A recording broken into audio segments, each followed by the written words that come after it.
दोस्तों ये 2 टन का एसी है और कैसे आप पता कर पाएंगे कि हमारा जो कंप्रेसर है वो पंपिंग है कि नहीं है, जबकि एसी में गैस भी है और एम्पियर भी है और मतलब एसी कूलिंग भी कर रहा है, लेकिन एसी कूलिंग कम कर रहा है। जितना कूलिंग होना चाहिए उतना कूलिंग नहीं कर रहा है। तो आप कैसे पता कर सकते हैं कि हमारा जो कंप्रेसर है वो सही से काम कर रहा है कि नहीं काम कर रहा है? तो उसके लिए दोस्तों आपको 2 चीज़ चाहिए, एक क्लैम मीटर चाहिए और एक मैनीफोल्ड गेज चाहिए।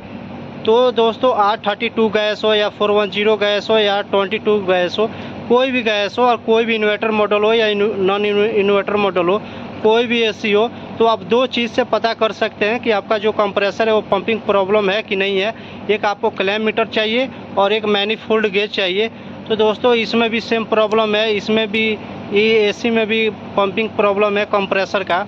तो आइए हम बताते हैं कि आप कैसे पता कर सकते हैं कि कंप्रेसर में पंपिंग प्रॉब्लम है कि नहीं है।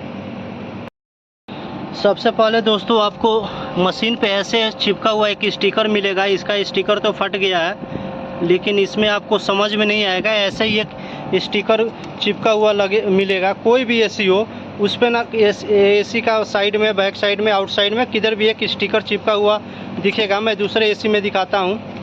जैसे कि ये इन्वर्टर एसी है। इन्वर्टर एसी में आप देख पा रहे हैं यहाँ पे एक स्टिकर लगा हुआ है, यहाँ पे स्टिकर लगा हुआ है और यहाँ पे एम्पियर शो करेगा। करंट है ना, ये करंट आपको देखना है 12.9 यानी 13 एम्पियर का मशीन है।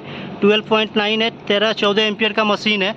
ऐसे ही आप कोई भी एसी हो उस पर जब आप चेक करेंगे तो बैक साइड में आपको एक स्टिकर मिलेगा जिस पे एम्पियर लिखा रहेगा। एम्पियर बहुत ज़रूरी है। अगर आपको पता करना है कि हमारा कंप्रेसर में पंपिंग प्रॉब्लम है कि नहीं है, तो आपको एम्पियर जानना बहुत ज़रूरी है। जब तक आप एम्पियर नहीं समझेंगे, एम्पियर नहीं चेक करेंगे, आपको पता ही नहीं चलेगा कि कंप्रेसर में पंपिंग प्रॉब्लम है कि नहीं है। आइए सबसे पहले दोस्तों एक कंप्रेसर में पंपिंग प्रॉब्लम है। ये 822 का गैस है। 822 का गैस का प्रेशर जो होता है, बैक प्रेशर होता है 60 to 70 होता है और उसका एम्पियर जो है ये भी 13 एम्पियर का मशीन है। अगर 13 एम्पियर का मशीन है 60 to 70 रखेंगे बैक प्रेशर तो हमारा एम्पियर है वो 13 आ जाएगा। लेकिन इसमें ऐसा कुछ नहीं हो रहा है।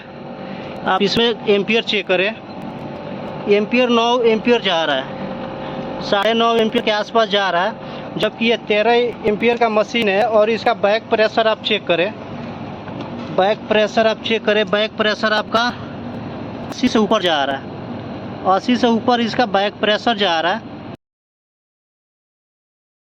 उसका 9.5 एम्पियर के आसपास जा रहा है और इसका बैक प्रेशर है वो 80 से ऊपर जा रहा है। बैक प्रेशर 80 से ऊपर जा रहा है, आप देख पा रहे हैं। अगर बैक प्रेशर ज़्यादा चला जाए और एम्पियर कम जाए तो आपको समझ लेना चाहिए कि कंप्रेसर में पंपिंग प्रॉब्लम है।